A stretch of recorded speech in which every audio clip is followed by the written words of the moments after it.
tal, queridos amigos? Saludos y bendiciones para todos. Bienvenidos a Genezaret Internacional, a través de Genezaret TV y Arnoldo Linares. Ahora mismo queremos que estés atento para escuchar palabra de Dios con mi esposo, el apóstol Arnoldo Linares. Hoy estaremos listos en nuestro corazón, en nuestra mente, en todo nuestro ser, para que Dios hable a nuestras vidas, a nuestras mentes, a nuestros corazones y podamos aprovechar todo lo que Dios nos diga para ser cada día mejores personas. Vamos a continuar con nuestra serie Yo Soy, con el tema Acuérdate, palabras que salen de la boca de Dios a través del profeta Isaías al pueblo de Israel. Dice el versículo 6 del capítulo 46 del libro de Isaías en la Biblia de las Américas lo siguiente: acordaos de las cosas anteriores ya pasadas, porque yo soy Dios y no hay otro. Soy Dios y no hay ninguno como yo. Todo aquel que me conoce sabe que soy un contribuidor del entusiasmo y la motivación a la hora de comunicarme. Sin embargo, tengo que reconocer que algunas veces la confrontación en algunos funge como un elemento contrario a la hora de puntualizar una exhortación. Permítanme hacer uso de un chequeo de la memoria del pueblo de Dios, es decir, nuestro pueblo, Israel, el pueblo de Dios. Pues el texto que he escogido para esta enseñanza tiende a resolver y a poner al día una de las crisis que más vergüenza produjo a Israel y cuyas consecuencias trajo una severa exhortación de parte del Yo Soy, para refrescarle la retentiva acerca de quién es Él. Por lo tanto, el Señor los confronta en el versículo 8, llamándoles prevaricadores o infractores de lo que Dios había impuesto, de lo que Dios había dado como letra, como vida, como estatus y sobre todo como la revelación de ese Dios único al pueblo de Israel. El Señor les amonesta cuando les dice acuérdate. Está tratando directamente a su pueblo de Israel, como también puede tratar con nosotros directamente. Y le dice acuérdate. Es decir, que los amonesta a acordarse de las cosas anteriores. Y allí yo me pregunto, ¿cuáles son estas cosas anteriores ya pasadas? Que están conocidas de antemano, que ya fueron una experiencia, que ya se ha vivido y que tal parece que en esa memoria corta de los pueblos, en esa memoria corta y olvidadiza de algunos, lo dejan a un lado los principios de Dios y de repente se olvidan que lo más importante ya Dios lo estableció desde el principio en nuestras vidas y en especial al pueblo de Israel. ¿Cuáles son estas cosas de las cuales debemos acordarnos? Número uno, de su propósito establecido.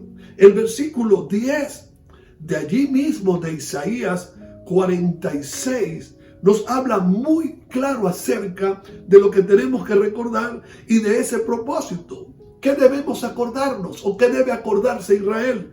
Que anuncio lo porvenir desde el principio.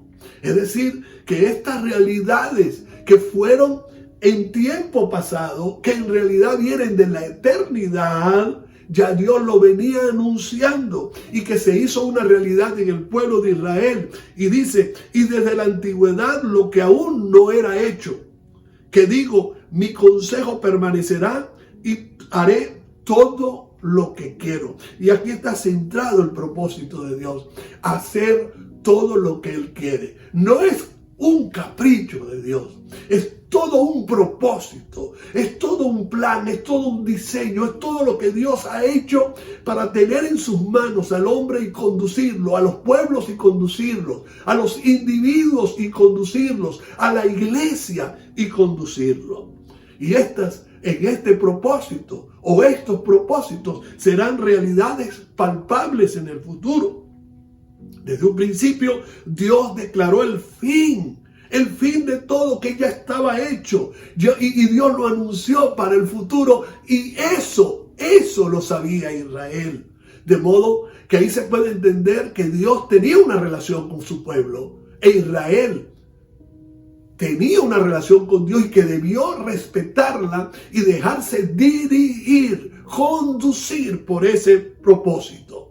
De modo que Israel tiene que estar a merced, es decir, en las manos de Dios, para que Dios los maneje como su alfarero, para que Dios los dirija como su timón, para que Dios los dirige, para que lleve una brújula que le va a llevar al destino. ¿Cuál destino? Al cumplimiento de su propósito. De modo que se haga la voluntad del Señor. Por eso dice el versículo 10, realizaré todo lo que quiero. Y no suena a imposición, simplemente es el deseo de Dios. El deseo de Dios no es simplemente un sueño de Dios. El deseo de Dios no es simplemente un gusto de Dios. No es un sentimiento. El deseo de Dios no es un sentimiento, es un propósito. Es ver la vida en las dimensiones que Dios la ve. Es realizar la misión por la cual nos creó. Y es Dios revelándole otra vez, volviéndoles al propósito. Yo estoy seguro que en los momentos que nos desviamos, si podemos mirar por un pequeño cristal, si podemos detenernos por un momento a mirar, a recordar, a buscar atrás el propósito de Dios, nos encaminaremos. Pero también estoy seguro que cuando Dios quiere cumplir su propósito en nosotros, lo va a cumplir por encima aún de nuestros caprichos y de nuestra desobediencia, y Él se va a seguir revelando a nosotros. Para Dios, principio y final ya han sucedido. El propósito de Dios no está por verse, y se lo repito, el propósito de Dios no está por verse. Desde la perspectiva de Dios, principio y final ya han sucedido. Por eso cuando se identifica a Jesús en la revelación, o Él se autorrevela, dice: yo soy el principio y el fin. De modo que el fin es el principio y el principio es el fin, porque todo esto tiene continuidad en la eternidad y continuidad en la mente de Dios. Un escenario que Dios ve completo, principio y fin, que viene de la palabra del Eterno, que engrana un principio y desarrolla, es decir, sustenta hasta el final con su cumplimiento. Y ahí tenemos que vernos nosotros como individuos. Ahí se tiene que ver la nación de Israel. Ahí se tienen que ver las naciones. Ahí se tiene que ver la iglesia de Cristo completa en ese propósito, sin perder el propósito. Ahora, los que somos conocedores del propósito, tenemos una gran ventaja, y tú también la tienes. Y es que cuando medio te desvíes, solo tienes que medir los patrones de tu conducta por el propósito de Dios, y verás si te desvías o no te desvías, o si te desviaste un poco, volver a encaminarte en el propósito. De modo que en el propósito establecido, el destino de todas las obras que provienen de su iniciativa. Por eso yo no me cansaré de llamarle la atención a mucha gente, de decirle: no es tu propósito. Cuando le dicen: descubre tu propósito, no, eso es una manera egoísta y yoísta de ver la vida en la mano del Señor. No es tu propósito, es una vida, eso tiene que ver con el nicolaísmo, los nicolaístas. En lo que la palabra nicolaísta viene del narcisismo, de aquellos que se ven a sí mismos caminando sobre el camino que ellos construyen, y no es así. No es así. El destino de todas las obras que provienen de su iniciativa cumplirá perfectamente su propósito. Por otro lado, las cosas ya pasadas, lo que dice aquí, esas cosas que nosotros necesitamos saber, esas cosas anteriores, ya pasadas, que ya fueron reveladas, que fueron conocidas y que se conocerán también en un futuro. Y lo vamos a hablar claramente, es la derrota total de los ídolos, entre paréntesis, de la idolatría. Por eso le dice: yo soy Dios. Y si usted lee los primeros versículos del capítulo 46 de Isaías, se va a dar cuenta de un detalle exuberante, un detalle horrible, un detalle del deterioro de la fe de un pueblo, el deterioro completo, un pueblo que había nacido con los principios del monoteísmo a través de su padre Abraham, un pueblo que fue llevado cautivo, que iba a ser llevado cautivo, que fue llevado cautivo, que regresó del cautiverio. Ese pueblo se enredó en la idolatría, se olvidó del Shema Israel, se olvidó cuando el Señor le dijo: escucha bien, Israel, el Señor tu Dios, tu Elohim, uno es. Sin embargo, ahí comienza el Señor a hablar acerca de lo que están haciendo, cargando ídolos, llevándolo en sus hombros, diciéndole: Señor, no son nada, y lo único que hacen es deteriorar tu fe, tu vida, tu economía, tu relación conmigo, te apartan de mí. Por eso Dios te hace ver como yo soy. Yo soy el único.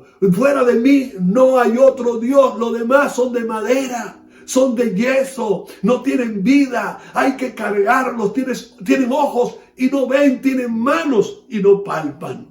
Por eso Dios se presenta como el Dios incomparable, insustituible y único. Y afirma estas palabras: no hay otro, no hay ninguno como yo. Y quizá usted me dice: idolatría a esta hora o a estas horas de la vida donde nosotros ya conocemos a Dios. Sí, porque la idolatría no es solamente cargar un muerto, un yeso. La idolatría no es solamente inclinarse ante una figura, una estatua inamovible, sin vida. A veces nuestros propios ídolos es el volvernos a nosotros. Es la gloria de nosotros, es la participación de nosotros, es que me tomen en cuenta a mí, y el mí, y el yo, y el sí mismo, y que me tengan en cuenta, y el que primero yo y sobre mí nadie, mi sombrero únicamente porque yo estoy por encima de mi caballo. Eso se llama idolatría. Y la idolatría ante las necesidades también es el trabajo, ese trabajo que te agobia, ese trabajo que no te deja buscar a Dios, ese trabajo que ha contribuido de manera negativa a alejarte de la comunión con Dios. Eso es idolatría. Ya tú no lo cargas como algo de madera, lo cargas dentro de ti. Lo cargas dentro de ti y te olvidaste del principio de las prioridades y del reino de Dios y su justicia que hay que buscar primero, porque estás ocupado en las cosas materiales. Eso se llama idolatría, que Pablo lo llama avaricia. Y la avaricia es como el pecado de idolatría, y la idolatría es como el pecado de la avaricia, del egoísmo. Por eso Dios se le presenta al pueblo, porque el pueblo se olvidó de Dios. Se olvidó de adorarlo a Él principalmente y comenzó el sincretismo, esa unión con las otras religiones, ese Dios con la influencia de una cultura pagana.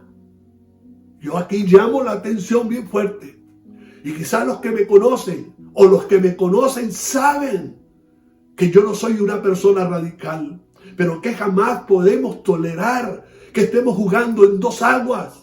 Un pie en el agua caliente, un pie en el agua fría. O que juguemos a hacer una fuente que suelta dos aguas, salada y dulce a la vez. No podemos seguir jugando en una definición de una dualidad de vida y un doble discurso. No podemos seguir jugando con esto.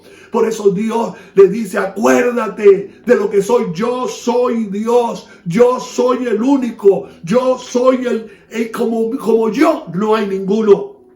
Por eso le repite el Señor en Isaías 48, versículo 12 de la Biblia hispanoamericana. Dice: escúchame, Jacob, Israel, a quien llamé. Yo soy el primero y también soy el último. No hay lugar para otros. No hay lugar para caprichos. No hay lugar para algo fuera del propósito de Dios. Tenemos que definirnos. Tenemos que ponerle la frente en alto y la frente arriba delante de Dios y mirando a Dios.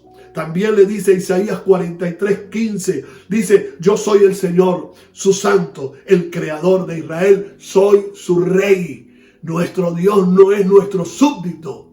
Nuestro Dios es nuestro Rey y ante Él y solamente delante de Él tenemos que inclinarnos.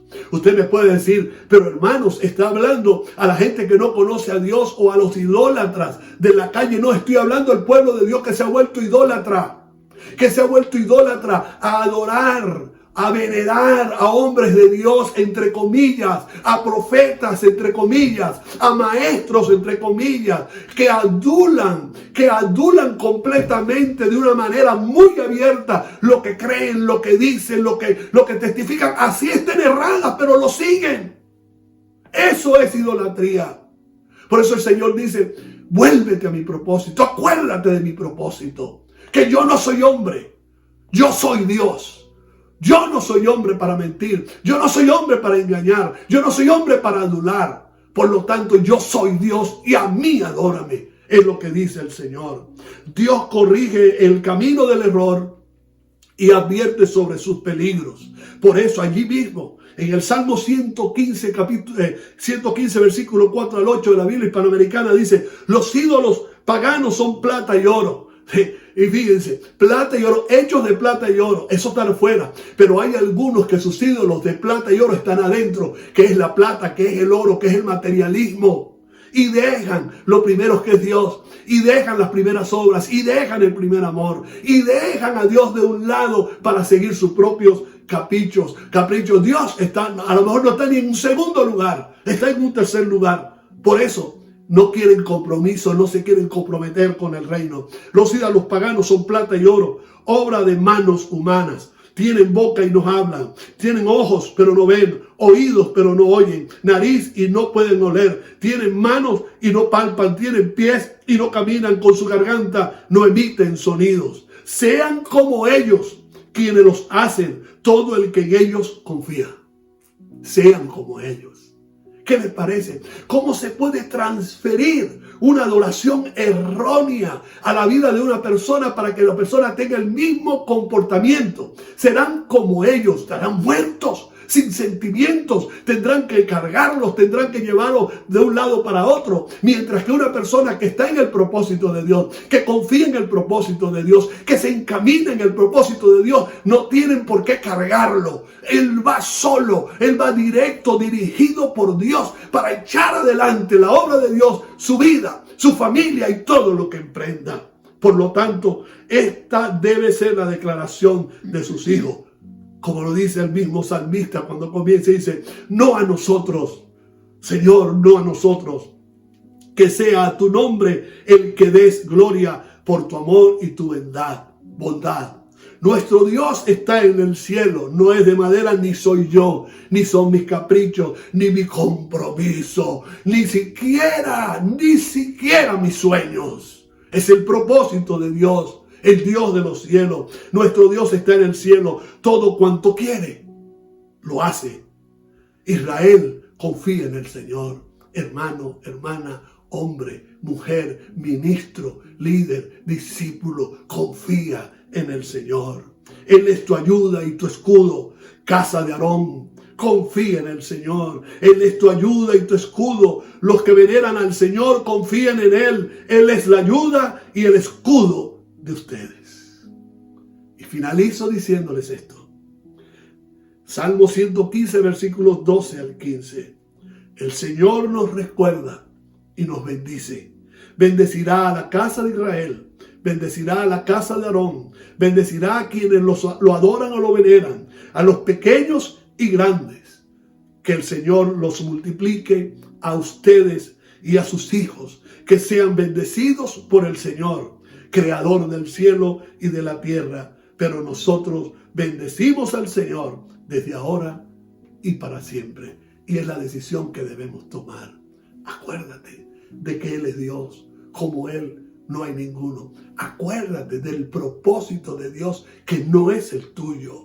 Haz que el propósito de Dios se encarne en tus sueños, se haga una realidad y se te aparezca Dios en los sueños, en los deseos, en las aspiraciones, y que éstas caminen bajo la dirección del propósito de Dios, para que lo que suceda fuera del propósito de Dios no se convierta en un ídolo y te conviertas en un idólatra de ti mismo. Por lo tanto, Te digo ahora que los ídolos serán derrotados y todos aquellos que siguen el camino de sus ídolos van a ser a sí mismos, van a ser iguales que sus ídolos, vendrán de mal en peor. Se morirán en el sentido de que se apagarán y ya como no tienen vida propia, porque la vida propia nuestra no depende de nuestras habilidades, de nuestros talentos, ni de nuestra sabiduría e inteligencia. Depende de Dios. Si no es así, nos vamos secando. Claro, echando por allí flores y haciéndole creer a la gente lo que somos y lo que no somos, porque en realidad no somos. Es Dios en nosotros, es Cristo en nosotros, nuestra esperanza de gloria. No te olvides del propósito de Dios. Echa a un lado la idolatría que siempre ha dañado a las naciones. Echa a un lado lo que te tiene como un ídolo y deja que Dios gobierne para que te vaya bien y bendiga a tu casa y a tu familia. Los bendigo y recuerde, nos vemos el próximo domingo aquí en Genesaret TV y Arnoldo Linares YouTube. Recuerda suscribirte y ve adelante con toda esta palabra y ve adelante y sigue luchando. Querido amigo, querida amiga, bendiciones.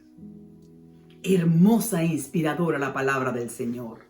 Por favor, suscríbete, dale a la campanita para que te lleguen todas nuestras notificaciones. Si quieres apoyar este ministerio, mira en el cintillo azul para que puedas dar tus diezmos, ofrendas, lo que quieras. Y te invito para el próximo domingo, a esta misma hora, donde estaremos de nuevo compartiendo la palabra del Señor. Hasta luego.